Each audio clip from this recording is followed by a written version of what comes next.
This is the second segment of the series, pre-inspection paperwork.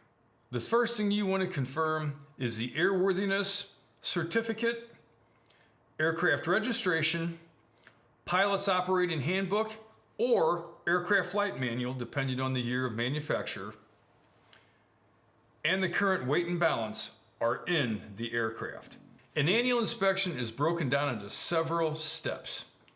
Pre-inspection paperwork, preliminary inspection and run-up, visual inspection of the propeller, engine, airframe, assembly of discrepancies, and then approving of discrepancies, ordering parts, the acceptance inspection of all parts, and the repair of approved discrepancies, and a final inspection and a post run-up, and then closing paperwork.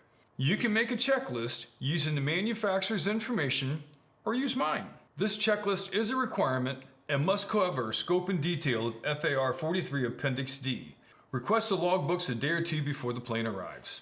Okay, now take a minute and look at the TCDS. If the airframe, engine, and propeller are acceptable to each other, you're ready to start the pre-inspection paperwork. If not, look for an STC in the paperwork and the logbooks. Link these items together. If no link, maybe talk to the owner. There may be an issue. Pre-inspection paperwork. The best place to start is a current AD list. Back to the FARs. FAR 91403. The aircraft is not airworthy unless it's in compliance with Part 39. Applicable ADs must be complied with.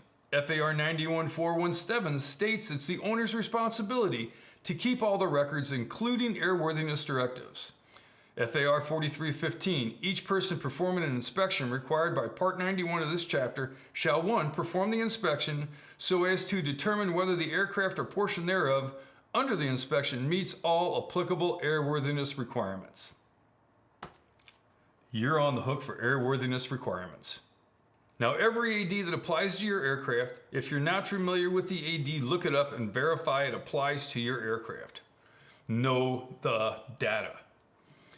Now, every AD that needs your action should go on your discrepancy list because you should inspect to make sure that AD was complied with correctly. Next, go to the maintenance manual, time limits. It can be an O2 bottle, a seatbelt arrestor. Identify all the items that apply to your aircraft by time and hours of use. Look in the maintenance manual for recommended replacement items. Not required, but recommended. Identify all items that apply to your aircraft by time and hours of use. How about FAR 91411, pedostatic?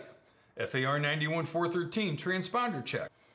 When you're going through the logbooks, see if there's an issue that keeps coming up. Basic inspecting is a visually checking for security integrity. This is the hardest part of doing this job, being thorough and consistent. I can't stress that enough.